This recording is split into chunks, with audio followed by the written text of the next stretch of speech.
This is Pop Culture Yearbook. On this show, we pick pieces of pop culture that were important to us in a given year. We then discuss memories and dig into those movies, albums, shows, and more. I'm Brad. I'm Pete.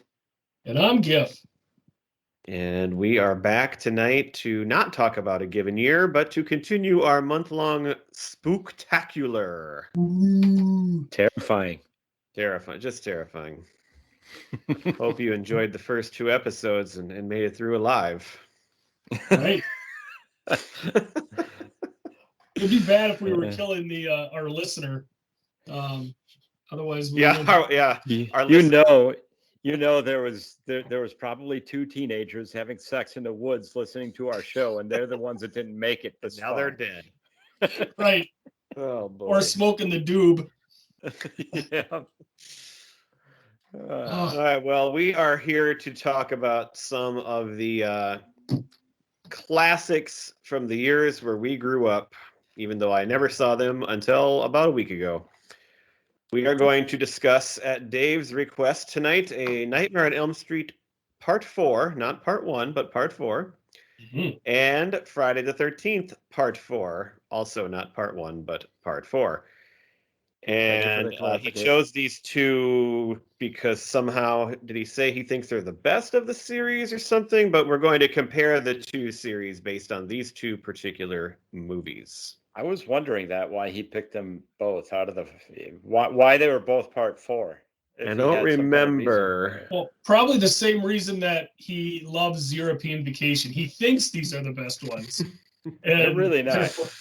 Therefore wants us to watch them. So, I thought I know we're going to cover Nightmare first, but I thought the Friday the 13th one was pretty decent.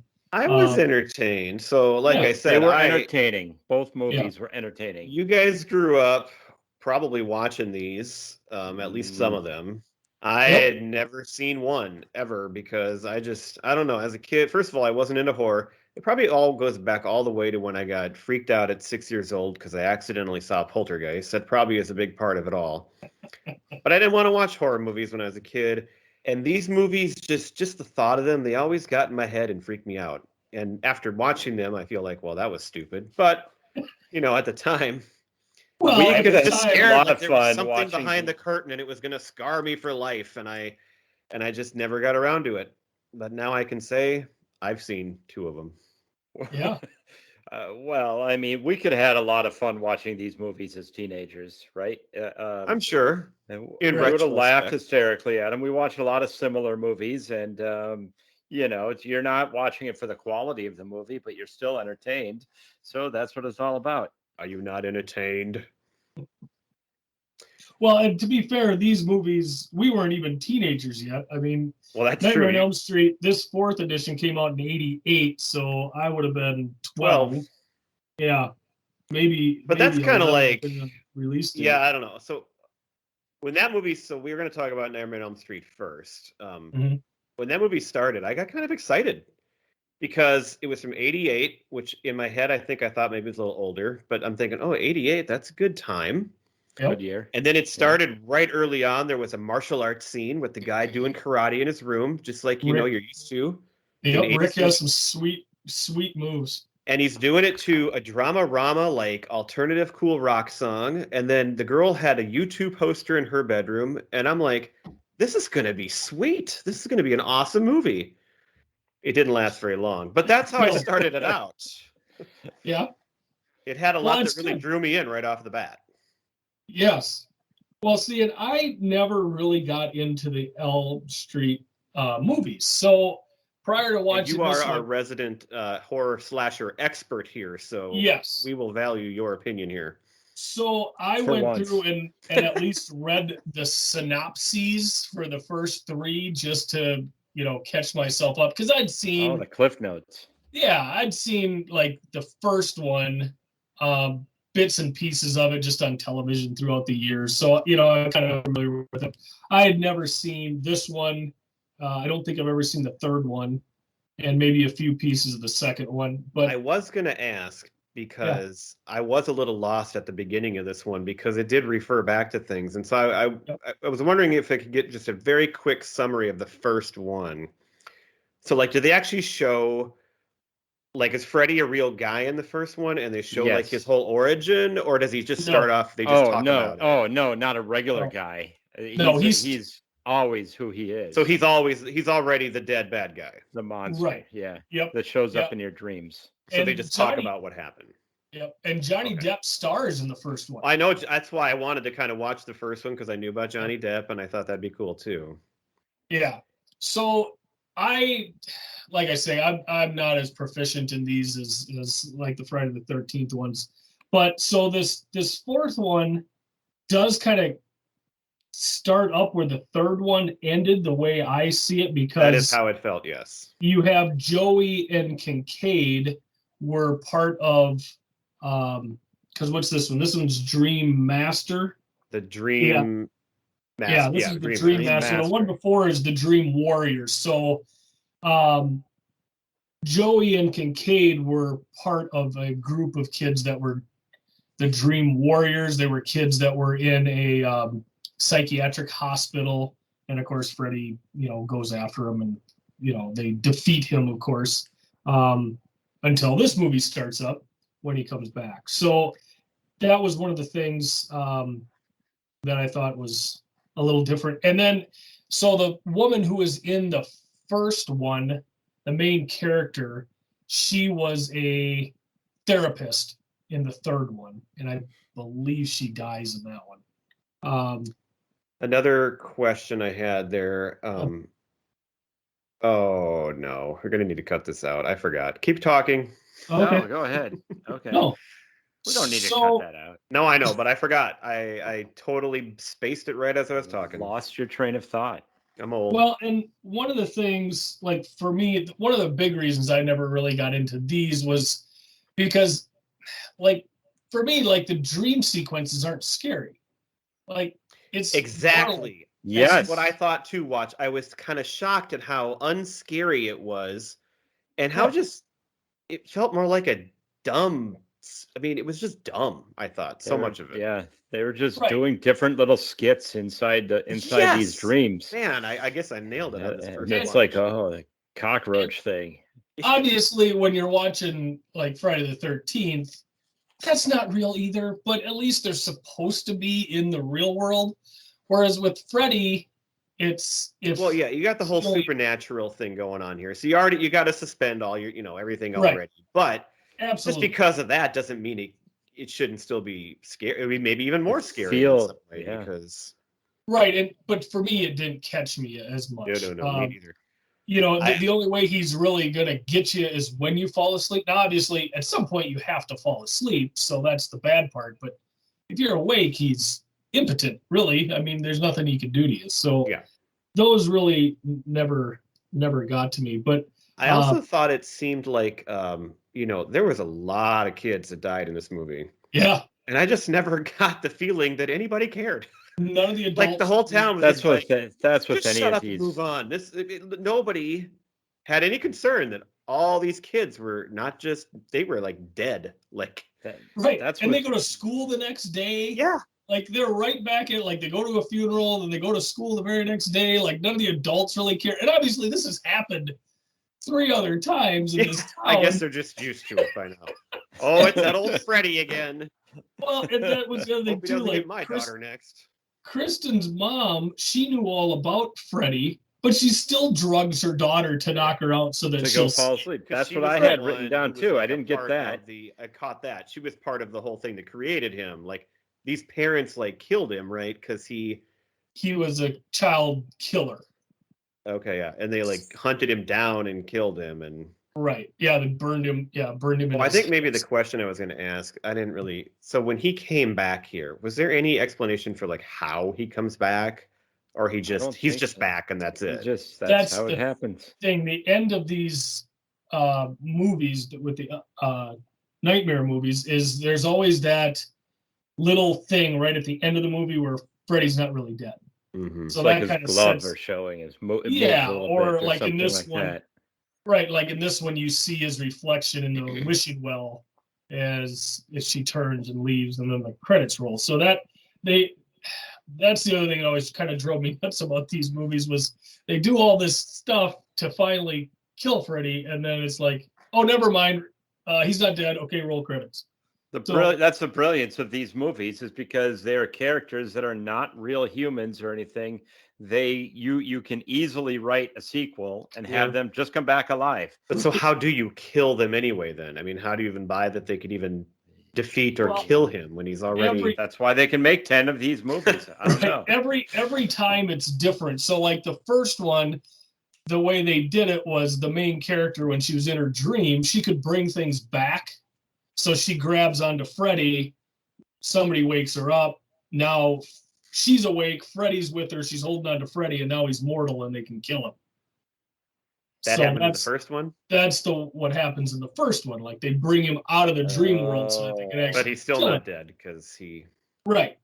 Because he's... So that doesn't work either. Right. Speaking of some of these characters... That doesn't work either. Span the two.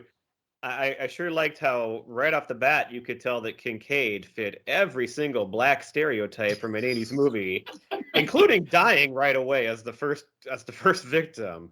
Right. He was whack. Like the dude in Not Another Teen Movie, but playing it as a real guy.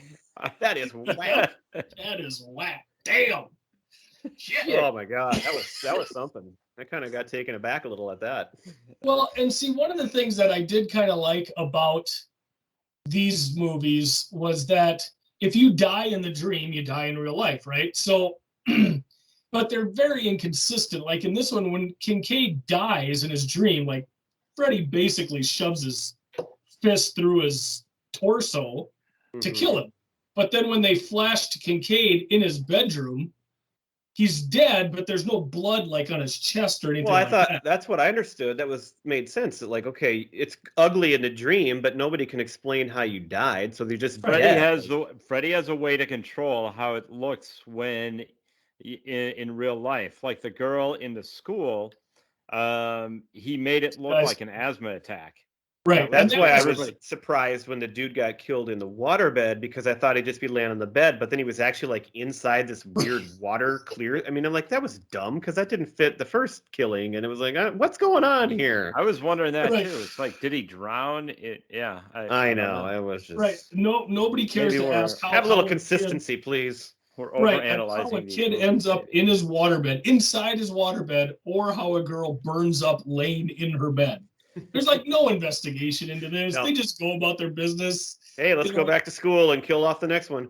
Right, exactly. That's what I had. 3 students die in one day. Everybody back to school the very next. I just love that too, though. I wrote down, because it's like you could tell these were all in the previous movie, like you said, even though I hadn't seen it. But we're going to kill off these characters as quickly as we can, and then we're going to get to the new batch. And now Freddy's got some new kids to kill. Yep. But we didn't kill them before, so we got to get that out of the way first. Right.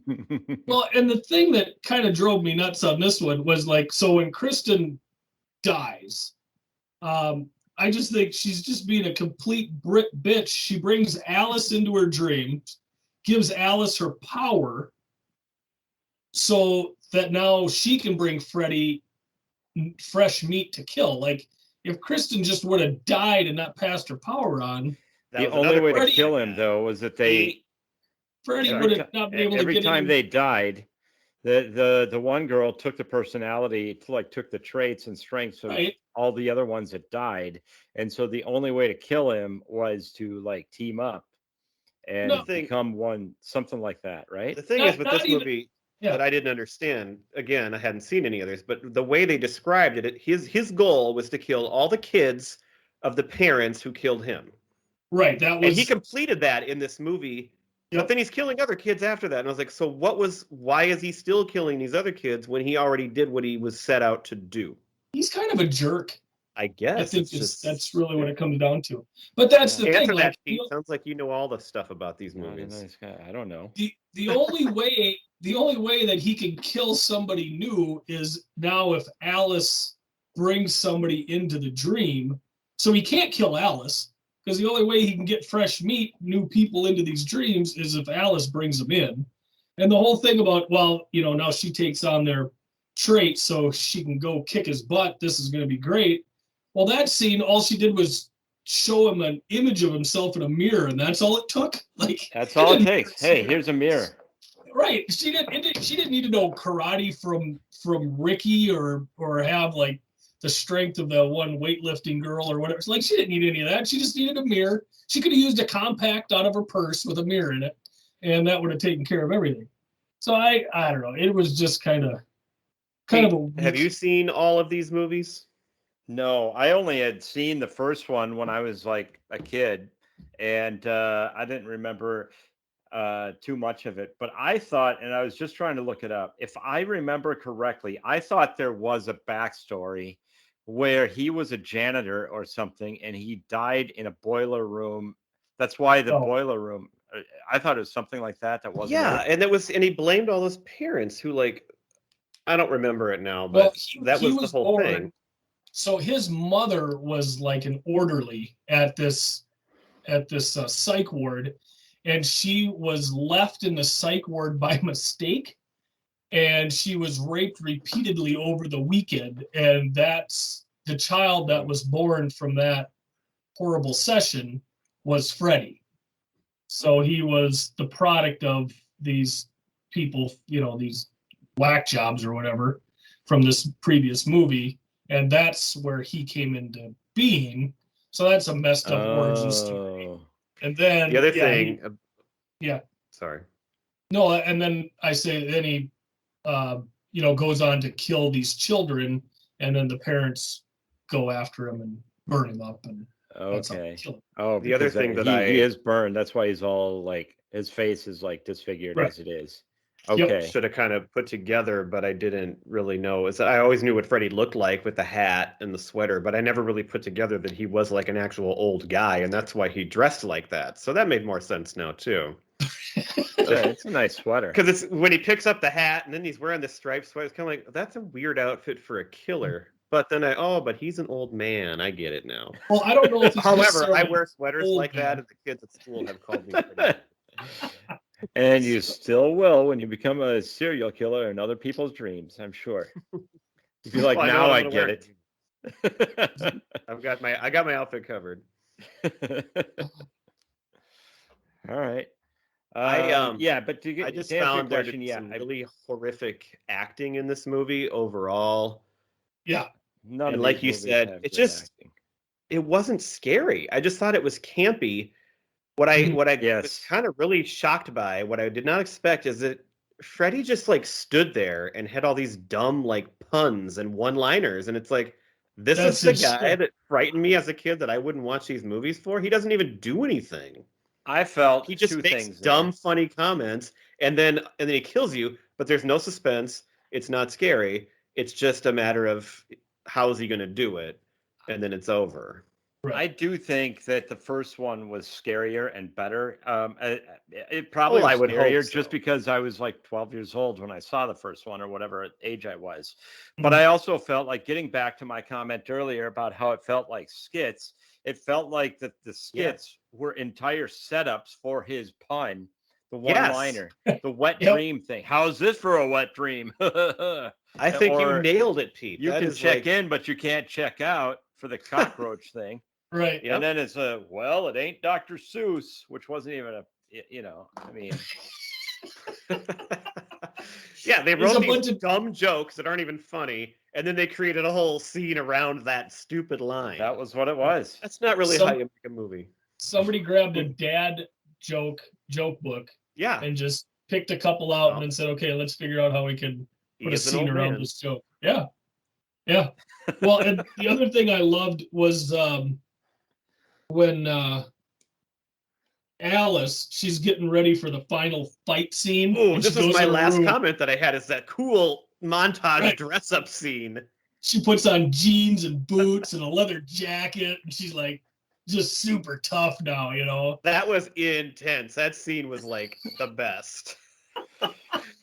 It would have been better if she had started the scene wearing glasses and a ponytail and and paint on her overalls. Oh my God. None of it made a whole lot of sense. Oh, one other thing. Did you guys happen to notice that when Kristen dies, she died burning in her bed? Alice is running over to her house. She's wearing a puffy shirt. She looked like that Oh, I puffy did shirt. not pick up on that. This Seinfeld episode. I'm not surprised though. Like I said, if I was going to sum this up, it was just not at all what I expected. No. No. I would like to go back now and watch the first one though, and see if it was that good. I mean, if Johnny I was Depp gonna, was- I mean, I could see sitting through the first one if I had to watch another one, but I don't think I cared enough to do it either. So right. maybe if we watched it together. I think that would help because you get the joy of the laugh off the the ridiculousness of it. So you share that with the group. That All would be movies are better when we watch them together. yes. Except Moulin Rouge. No, that's definitely better. Did you guys happen to hear on the end credits the "Are You Ready for Freddy" song by the Fat Boys? Oh my God, no! I totally missed that. I did sit through that. That makes song, it even yes. stupider. I don't even think I'm not sure that I realized that it was the Fat Boys, but I did listen to the song. Oh yeah, that was the Fat Boys. I remember thinking this is a ridiculous song called "Are You Ready for Freddy?" Right, Fat Boys. They were, that was their wheelhouse right there. 1988. They were they were killing it, literally. I just heard the other day driving through town done. The Wipeout song that they did. That was the Fat Boys too, right? I heard the actual Wipeout song actually the other night on the radio on 60s channel. Okay. And then I was trying to think of what did the Fat Boys sing just now while you were talking about them. That's what they sang. Yep. I just heard that like this weekend when Court and I were driving through town running some errands. So yeah, it was awesome. Fat Boys. Do you guys have anything else to add to the Nightmare on Elm Street movie as a standalone before we get into the comparison later? No, I think we covered it. I'm good. Okay, so then we watched Friday the 13th Part 4, which is called The Final Chapter. Yeah. So I had to look this up and like really do my research to make sure I was watching the right one because it's never called Part 4 anywhere. But if you look at the dates, you can figure it out. Plus, there's how many that were made after this final chapter.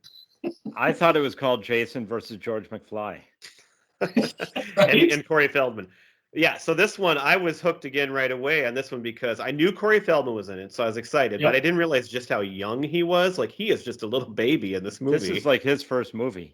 And then I had no idea Crispin Glover was going to show up. I had to like look it up on IMDb to see, is that really him? And I'm like, crazy, because I caught it in the opening credits. I was like, I didn't know that he was in it, and then I saw it in the opening credits, and I was like, man, it wasn't. And this was before Back to the Future. Yeah, like so. Yeah. I mean, it was the year before.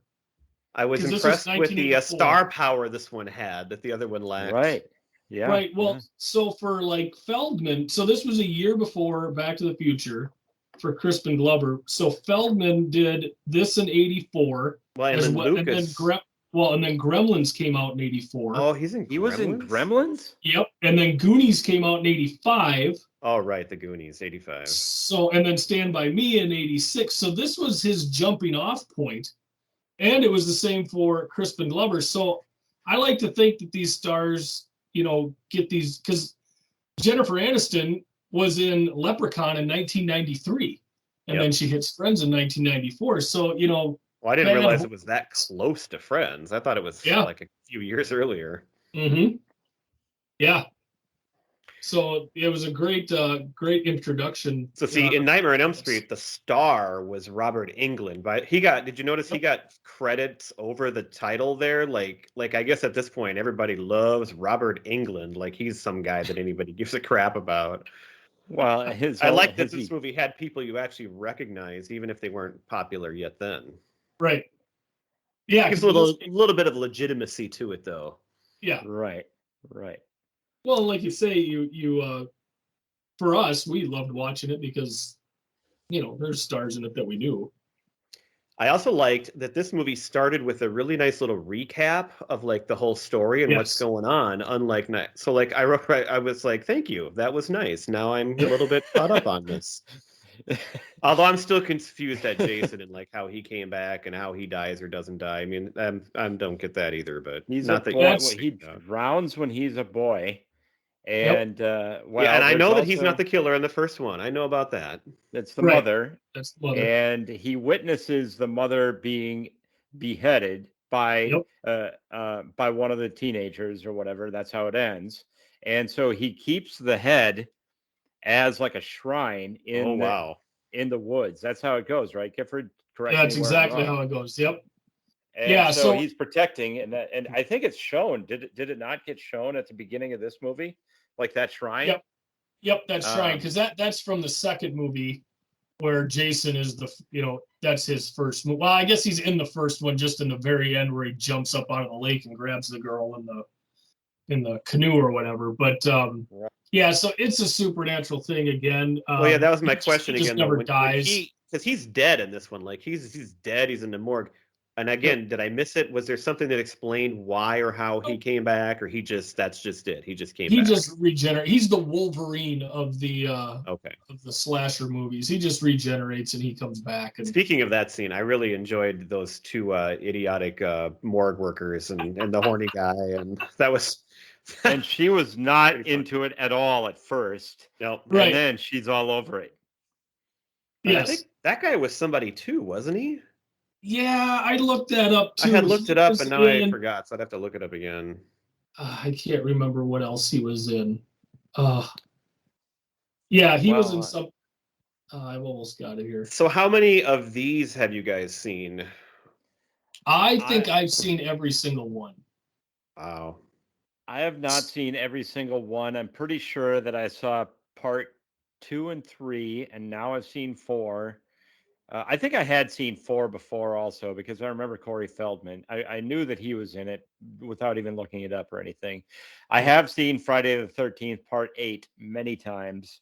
That's one that we should watch as a group. That's the one. That is. I know about this one where they chop his head off into a dumpster and the dumpster closes, right? He doesn't chop it off. The guy is a boxer. The dude is a boxer, and it's the black guy, and he's like, wearing his jumpsuit, and he's on the top of a roof, and he's gonna fight him, and that's how he's gonna beat Jason, right? And Jason is just walking towards him, and he's like punching him until he like wears out, and then Jason just grabs him by the shirt and just gives him one punch, and that's when his head flies off and lands into the dumpster.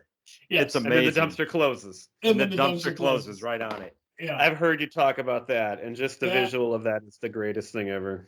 That's Jason Takes Manhattan, where it takes place in New York. Yep.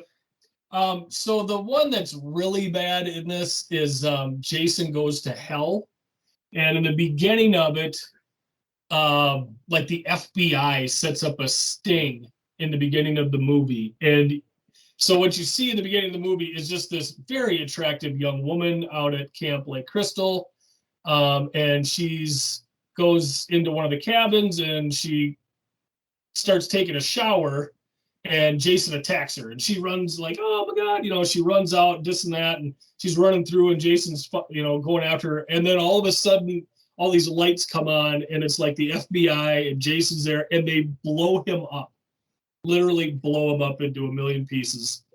So and that doesn't kill him though, right? Well, what it does is his spirit just attaches to different people, and the people kill people. So it's kind of a weird. So which one is that? I think that one's Jason Goes to Hell. Yeah, was that 5 or?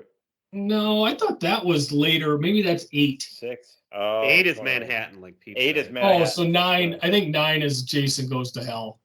Which is the one where it starts, where I think that he gets struck by lightning, or he's underwater and there's an electrical cable underwater. That's the Manhattan, because he gets drugged to Manhattan. Oh, that's what it. Okay. Jason Goes to Hell is called Jason Goes to Hell: The Final Friday, and it's from 1993. Okay.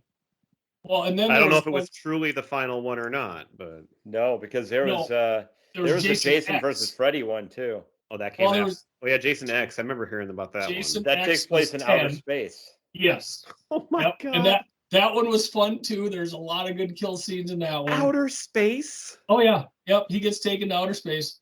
I'm glad I haven't gotten through those because what I loved about this movie, I mean, I like just kind of the traditional. It's a camp. You got the horny teenagers. It's in the dark in the woods. It fits all of kind of what you look for in a horror movie. If he's going to hell and space and come on, that sounds like come on. I mean, you can only go so far here. Then let's talk about this one a little bit. Yes, so I'm waiting for Jason versus Alf to come out. The thing that kills me on this one is you got the Jarvis family. So that's the mom. These are the people that just happen to live right there, right? Just live right there. So they live there, and they're completely don't care that there was just a massacre, right next door at Camp Lake Crystal. They run apparently, right? This is the fourth movie. Yeah. So I think I would have moved out. They run around the lake, which means they go right through the camp. So that's Jason's territory, and they've never been killed before. So that's kind of weird. Like I think it's in the newspaper, and you see the newspaper headline. We see those headlines later on. Right, and they don't care. They're cool. Like it doesn't matter. Like they just go about their business. So that was very strange to me. I like Terry and Tina, the twins, and I'm wondering. They came in a little later there. I got a fun fact about those. Are they the original Doublemint twins? They were Doublemint twins. I don't know if they were the original, but I came across it. They were actually. I thought you were actually sharing that as a fact. They actually did appear as Doublemint twins. Really? Yes. Okay. I did not realize the fun fact that I had found about those twins. Yeah, because they they dress the exact same. Their bikinis are the same colors. They're it's just very, very strange. Also, I loved Crispin Glover's dance. I wonder if he's having a seizure. Well, I think he went to the Elaine Bennis dance school with this jerky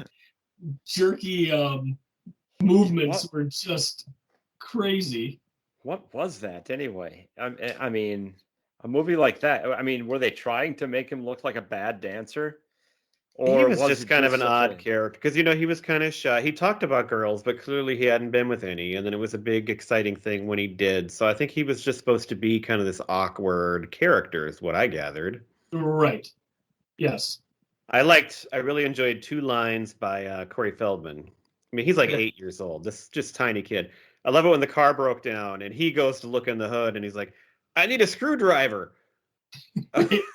Oh, okay. Here's this. You go fix that, little 8-year-old. We'll give you a screwdriver, and that'll do it. Oh, and his sister's almost like annoyed. Like, go take a look, and like, are you done yet? And it's like, he's a little. But then that comes back later with the lights and stuff. Apparently, he's just Mr. Fix-It. So, but I also enjoyed his line when that dude, the hiker guy, comes back, and he said, so he's an 8-year-old kid talking to an adult man. "No, you can't leave. I got something real neat to show you in my bedroom."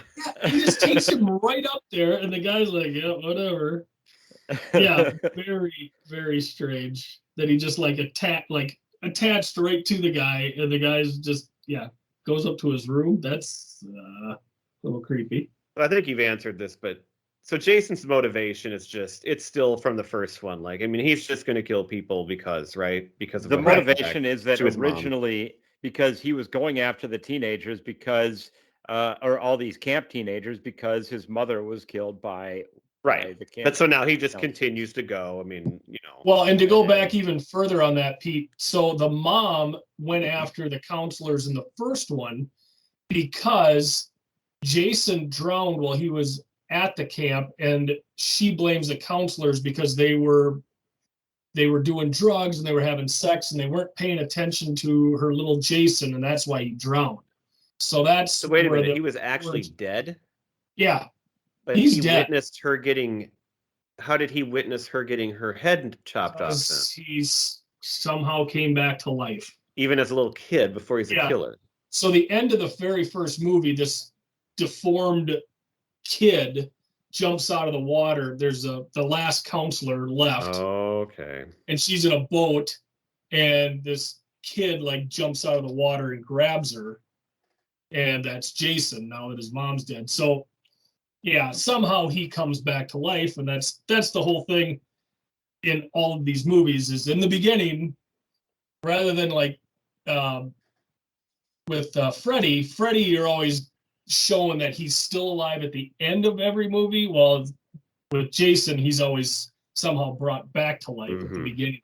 So speaking of being out on the water, one of my favorite scenes was when the one guy took the harpoon right to his groin. Yep. That was an interesting, painful way to take it. Well, and there was the third movie. I'm watching it with my son, and I said, "Oh, that's gotta hurt." That's a painful way to take it. So the third movie was in 3D. That was kind of the time that 3D movies were coming out. Like Jaws, the third Jaws movie was Jaws 3D. So in the third movie, there's another scene where he shoots somebody with a harpoon, and the harpoon comes right at the screen. So I'm assuming if you're watching it with 3D glasses, it looks like it's coming right at you. The guy gets hit right in the eye with a harpoon. So that was kind of a There's another harpoon scene in part 8 as well. Isn't there? Even in Manhattan, eh? Because he's on a yacht. Because they're on a boat, yeah. Yeah, they're on a boat or a yacht or something, and then I think he kills somebody with a harpoon. So if you can just give a quick answer to this. So he's all about killing these teenagers because of all that stuff. And what eventually leads him to going to get somebody in Manhattan or get to space? How does he get to these places and decide he's going to go there and now? So in the Manhattan 10 seconds or less, please. The previous one, he was drowned. They tied like a chain around his neck and with a boulder, and they dropped him in the lake. So the next one, they're taking a boat. I don't know how this works, how Camp Lake Crystal, you can take a boat from there to Manhattan, but he gets like caught on the anchor or something and drug with them. So now he's freed from this chain, so now he can get out. So that's how that one works. The space one, they found him like somehow in this old research center, and they took him with on the spaceship, and he defrosts basically and comes back to life. And there's some fun and wherever he is, he's just going to start killing. He's just going to kill people. That's just what he does. He's just going to kill whoever sees at this point. He's here to chew gum and kill people, and he's all out of gum. He's all out of gum. But it's not all. Correct me if I'm wrong here. If I understand it, it's not all the same Jason all the way through, right? Isn't it taken over by a different guy or something? So the next one in this, Tommy is now grown up, and he's dealing with seeing. Oh yeah, because they made it seem like he was gonna be the next one or something. Becomes Jason, but Jason, so. But no, Jason comes back. He's a new. There's a new, but everybody thinks it's this kid or whatever. So he comes back. It's always the big hulking Jason, and Is Corey Feldman in the next one, or did they change the actor? He's only in it in the beginning in the flashbacks. No, at this point the actor now is like late teens, early 20s, and he's at like a group home for mentally, ill. I kind of read the synopsis to see what was going on next. Okay. So he was just in it just as the recap in the next one. Here's a question I don't think you can answer. Okay. What is up with that insane video that they keep watching where it's just these old time naked ladies, and the one guy's all into it? He just thinks this is the greatest thing ever. That was the weirdest choice. I mean, what was up with that? He's stoned, and the deal is, and here's the fun fact. Okay, I get about that scene. But why is that the thing they included in the movie? Why do you find a video of naked ladies from like the 20s? It was just bizarre. Because it's naked lady. Because he's that's all you need, right? But it's I think he's laughing at it because he's stoned for one thing, and the actor is actually stoned in real life. He thought it would be a good idea to get in the character by actually getting stoned, and it turned out acting.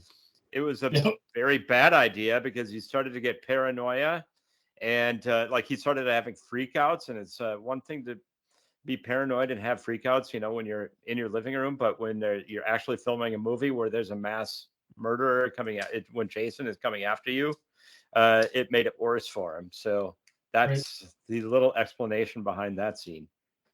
So I counted up 13 people that were killed in this movie. So that's the number that I found on Google. Apt.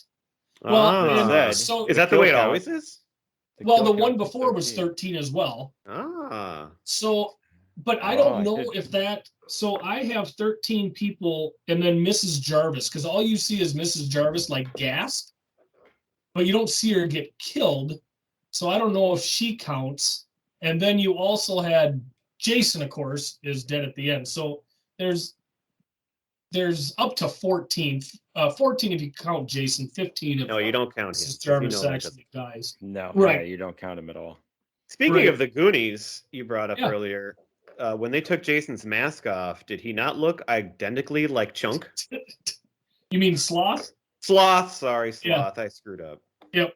No, it's like the same makeup. It's like they just kept that for the Goonies a year later. Maybe it's part of the same canon. Hey, Feldman, bring that face with you. We're going to put it in this movie now. Right. Exactly.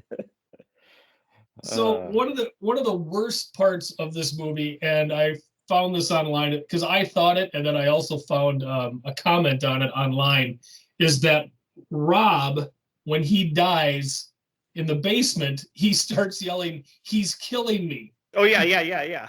I said that to my son, too. How can he be saying this right now?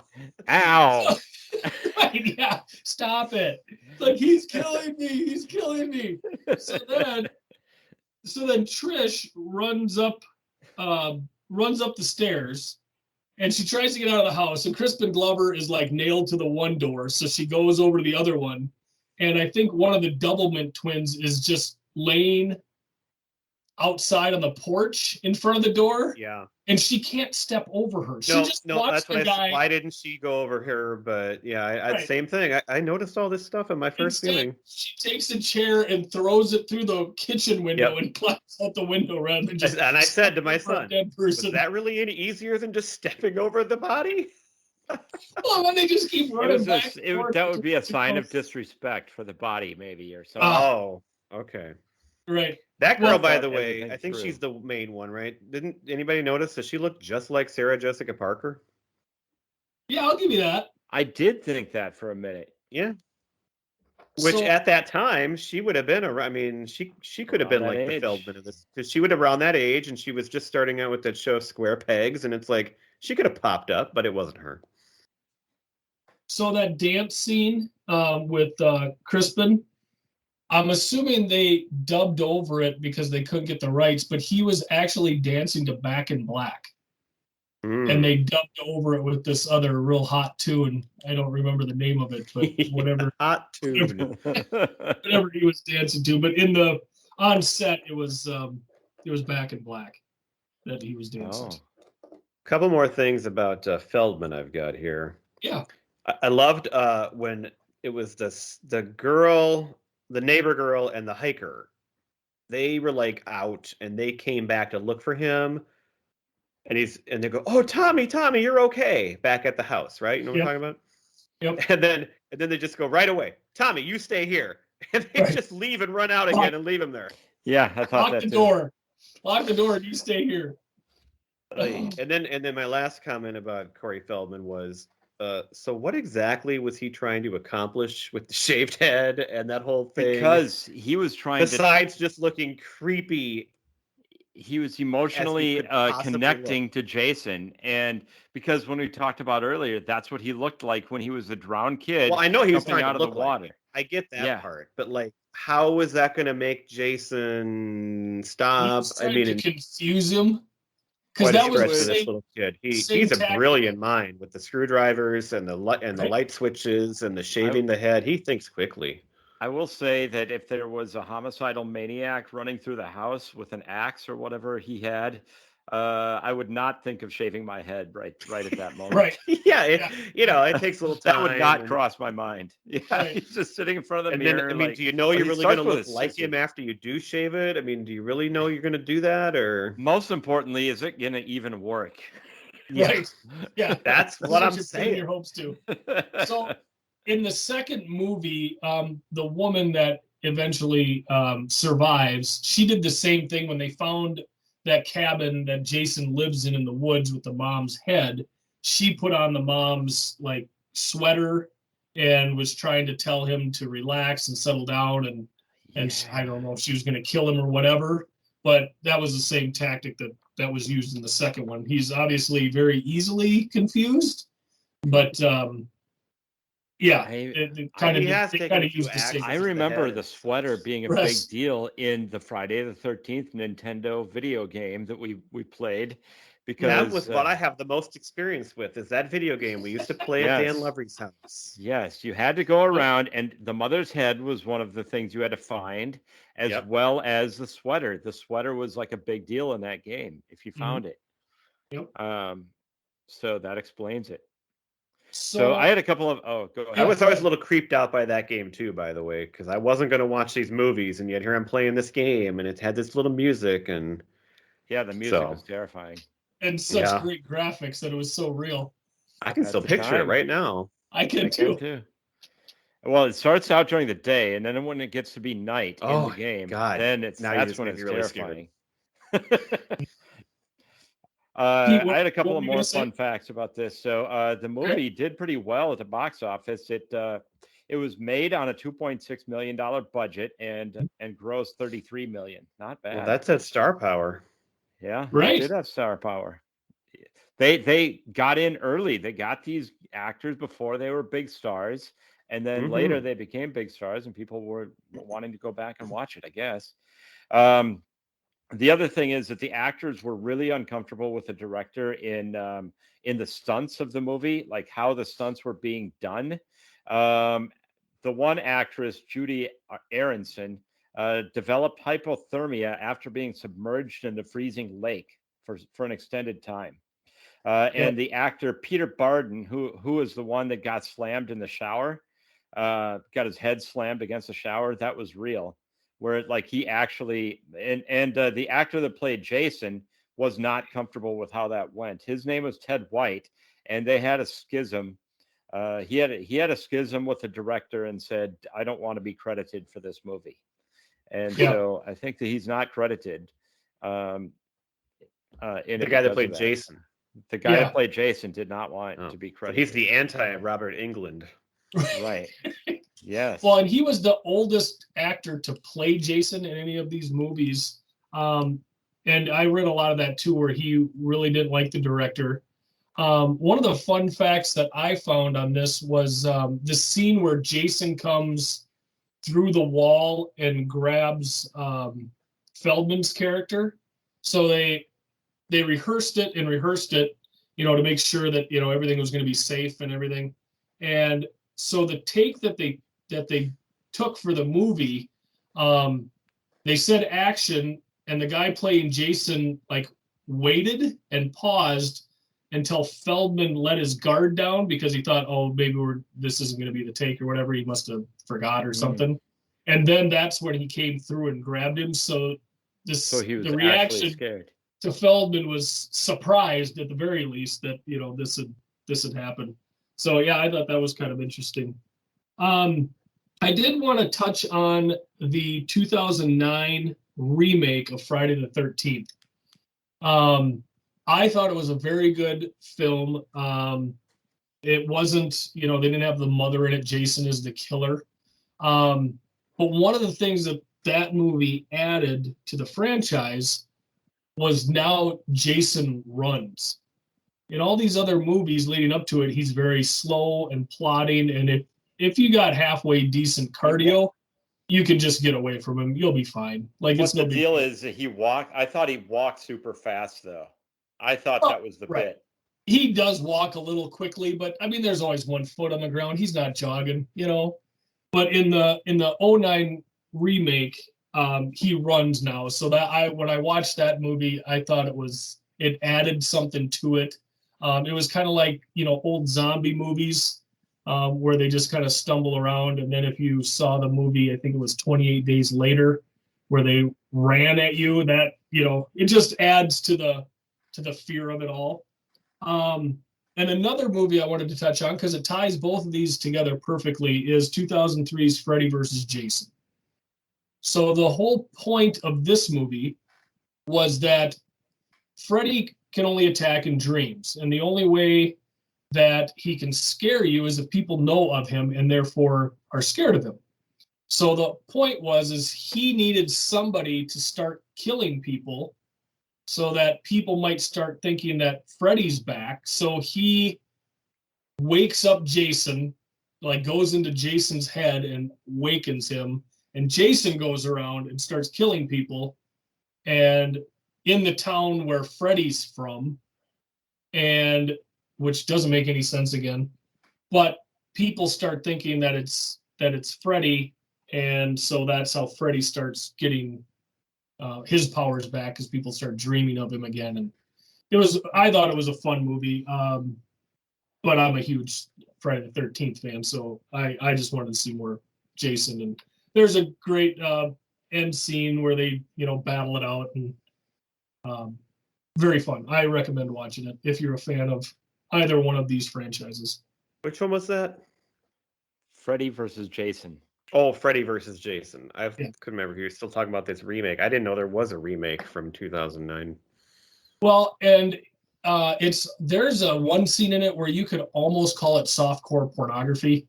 I mean, the whole point of these movies, you if you watch Scream, you know this, like the kids who always die are the ones who are drinking, doing drugs, or having sex, right? I mean, or they're black, yep.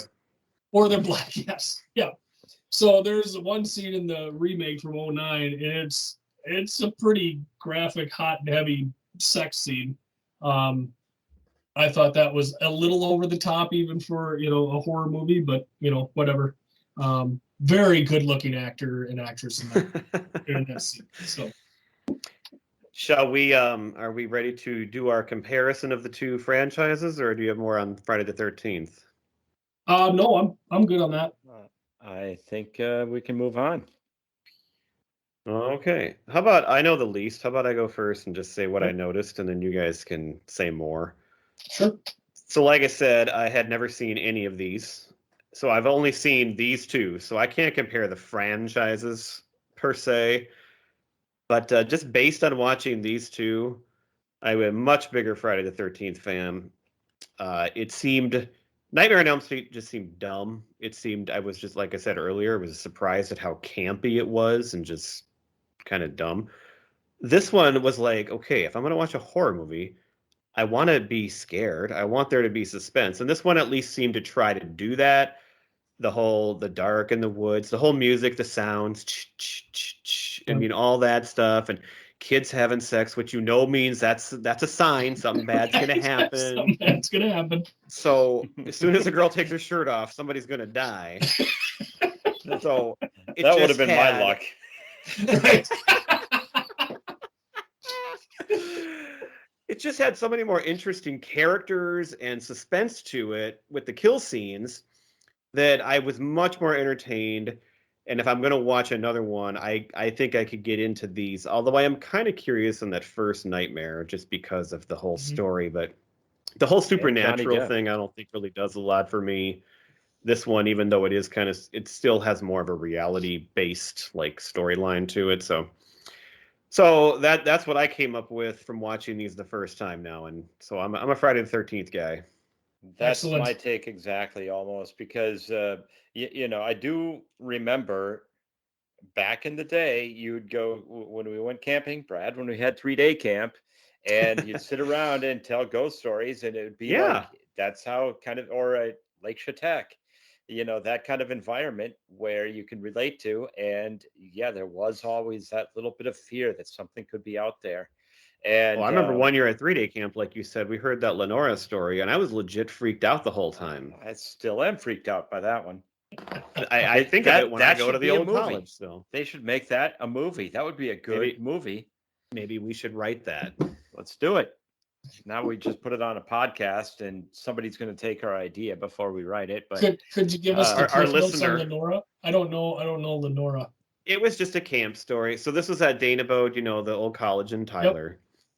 And it was just supposedly this girl that, like, what, she got locked up in, I don't know, she lived up in like the bell tower, and she was gonna come and get you. That's I don't remember any details, but Yeah, we'd have to something make like our story up. We'll do Excellent. that Halloween night. We should make it. We should read a ghost story on our podcast and release it on a Halloween. We'll get right on that. But no, getting back to my opinion, totally love Friday the 13th movies better than Nightmare on Elm Street. I think they're more entertaining, and they're more, like you said, Brad, they're more suspenseful. Sometimes you don't know what's going to happen exactly, or you don't know how they're going to get killed, and it's not over the top. Like, hey, let's see how ridiculous we can get. Let's make you into a cockroach or anything. I also like that Jason doesn't talk. That's exactly what I was just going to say. He doesn't have any stupid lines at all. Yeah. He's just there to kill you. And At all. Next stop, airport. I'm just going to kill you. So anyway, I can turn it over to Gifford. And our resident expert. I'm going to make it 3 for 3. I'm, like I say, I think I've seen every Friday the 13th movie. They do get pretty ridiculous. As we mentioned, the greatest kill scene in all the Friday the 13th is that guy's head getting knocked off with one punch. The kill scenes they do get nuts. And that's why I liked watching it. I just wanted to say, oh, what's Jason going to use this time? The Freddy stuff, again, the first one, from what I remember, does have more, was scarier for me. I just thought it was better done. The ones after that, I just think they got so out of whack and so odd that they're not really scary. I think they went more for gross out than they did for scare, and that just wasn't my jam. So much bigger Jason fan than Freddy fan. So that surprised. I mean, not that I thought you'd like them better, but it just surprised me that it's so down the line here, because I always thought I heard more about Nightmare on Elm Street, and I thought that was like such a big thing for a lot of horror people. But you guys you've watched more, and you have the same opinions that I do from just watching these two. So. Well, I think Friday the 13th has a better backstory too. Like, that's a good story. Like, it's supernatural, and it's obviously can't happen, but it's a good story. Are you sure about that? I don't know. I shouldn't have said that. Now he's gonna get me. Well, tomorrow Pete's dead. But the story with the counselor, you gave the whole backstory about him, how he drowned, and now she's got a good motivation for being mad at these counselors, and she goes nuts, and then it all unravels. Butterfly effect. Well, and it's interesting too that you always think of Jason, and I didn't learn until much later on that the original doesn't even have Jason in it. And I mean, so there is more of a story overall there. The fact that it was a completely different killer, and that he comes around later, and it's just, I don't know, it is kind of interesting. As interesting, I guess, as this can be. As I said, Johnny Depp was in the first Nightmare. Kevin Bacon, I believe, is in the first Friday the 13th. Oh, yeah, you're right. He's one of the counselors. Really?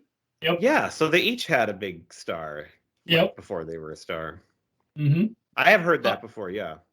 So, and I think one of the other things I like more about the Friday the 13th is you just have to have your suspension of disbelief in the supernatural just in the beginning of the Friday the 13th. It's almost like it's just the fact that he comes back. It's almost like, let's see what they do to bring him back this time. So it's kind of one of the fun little things that you tune in to see. Whereas with the Freddy, it's like, okay, so now he's gonna do what now? And I don't know. It just seems like not only does you have to suspend the disbelief that he's coming back, because like in this one, that dog in Kincaid's first dream, I mean, that was a powerful piss that dog had.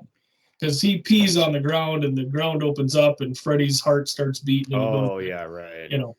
So you have to suspend your belief that he's back, and then it's the whole, each dream sequence is another skit, and I just don't think they tie together quite as well. So I like the Friday the 13th better. They do tie together well, obviously, when you go from camp to Manhattan to space. I mean, definitely it's a linear line there. No, just within the movie itself, it ties. I know. Yeah. I just think it's funny. So All right, should our we last do our top franchises? Yeah, let's do this. Our last piece of homework for tonight was to create. So next week, just for the preview, we are going to steer this away from the horror movies. Although Garfield's pretty darn scary. We're going to talk about more of a childhood Halloween, and my choice, because the one thing I did care about when I was a kid was The Great Pumpkin and Garfield. I love the specials, and I would watch them every holiday special. So we're going to kind of move on, but our last 180.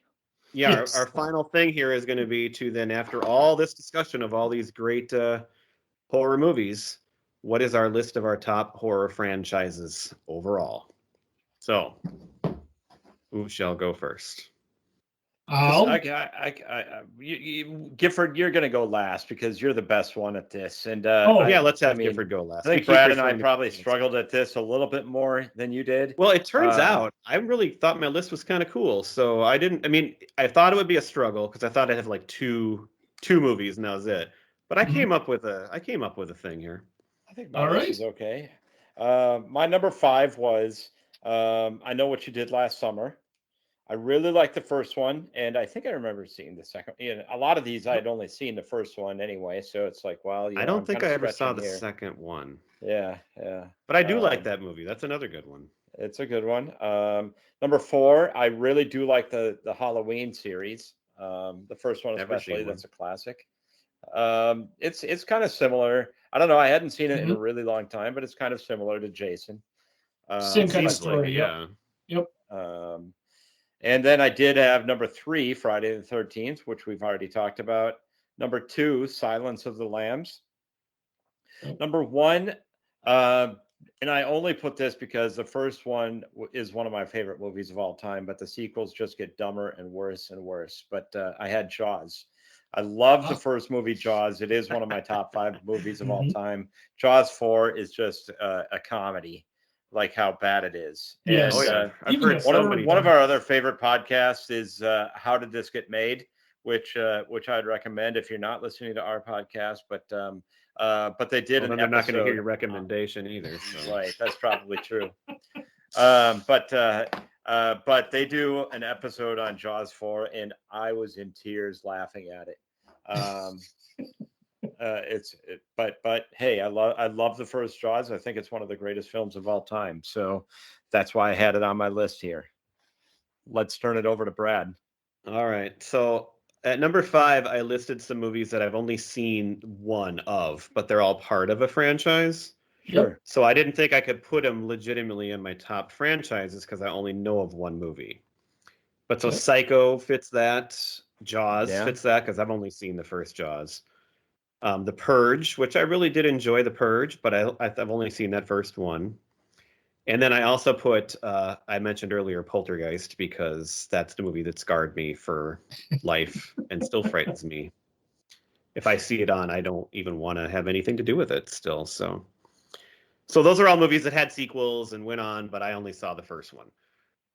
Number 4, this isn't really a franchise, but I mentioned last week Get Out and Us, both made by Jordan Peele. So I thought that's kind of, the stories are different, but it's the same director and same feel.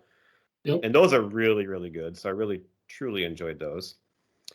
I put this one, I think, one step up just because they're more of like a horror franchise, but I have seen The Conjuring and Annabelle. I haven't seen all of them, but I've seen more than one. Yep.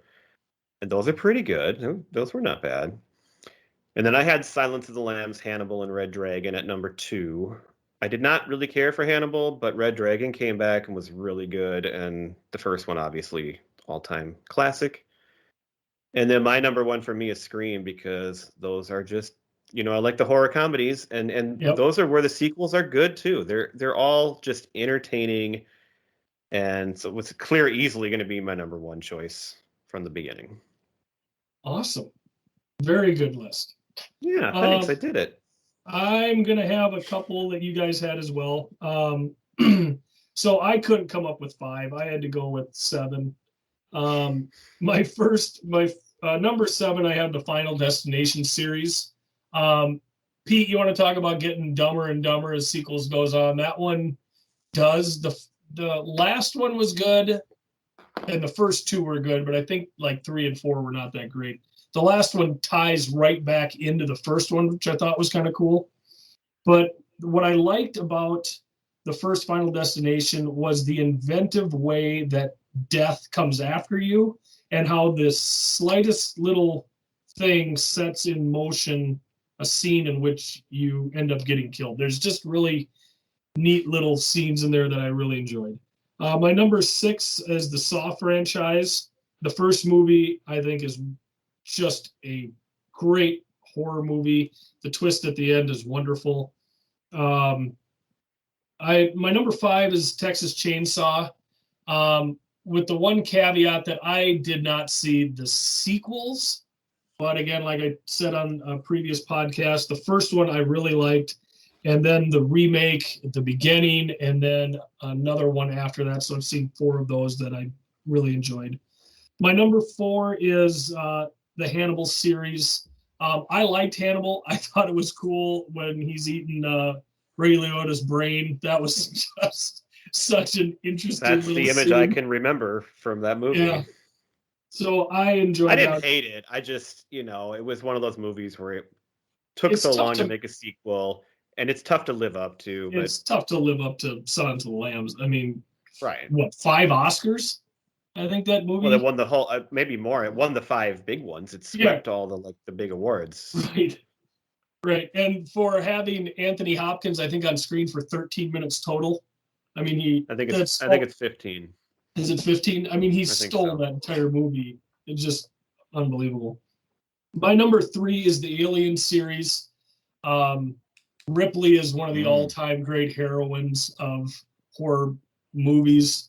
And now with Prometheus, and they did another one, kind of a prequel to it. I enjoyed those movies as well. My top 2, I put number 2, the Predator series. It could easily be number 1 as well. I've seen all the Predator movies. I really enjoyed them. The first one with Arnold. First one was really good. Really good. Really more. And our governor, our former governor, was in it too. Blaine. So this is a horror movie? Well, it's a creature. So it'd be kind of like. I found it listed as a horror movie too when I Googled it, when I looked up horror movies. Right. It's another one I've never seen. It'd be a creature movie. It is pretty good. It is. The first one's really good. I've heard that. A lot of people love it.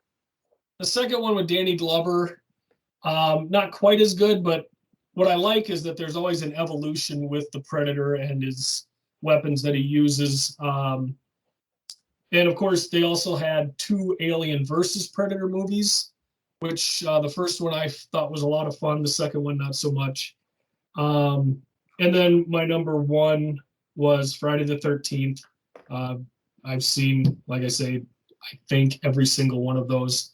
And whether you're looking for being honestly scared at a movie, I think it fits the bill in some of the earlier ones. And if you just want to go see some ridiculous kill scenes and just funny stuff, I think the latter ones lend itself more to it. So I think it could definitely be considered a comedy horror movie. Some of the stuff you see in some of the later ones. That's my list for top franchises. All right. Does that wrap up our show? I think that wraps up our show and our horror movie section of the yearbook here. That's right. Awesome. But there is another chapter in the yearbook.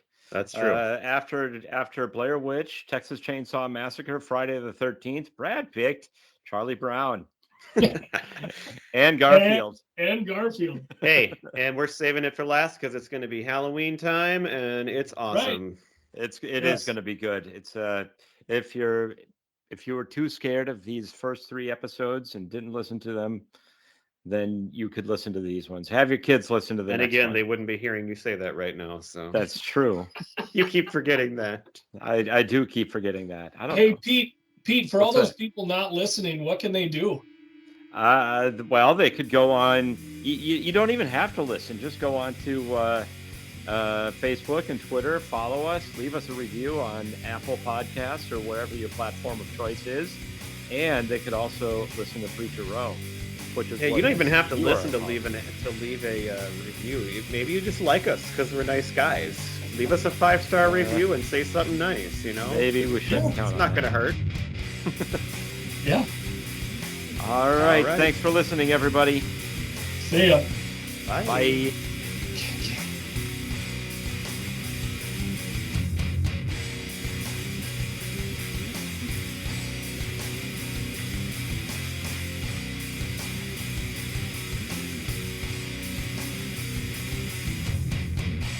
Standing on my own 2 feet.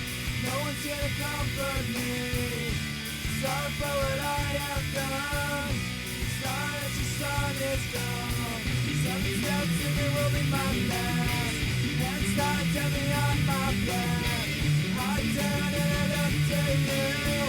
I'm scared but there's nothing I can do.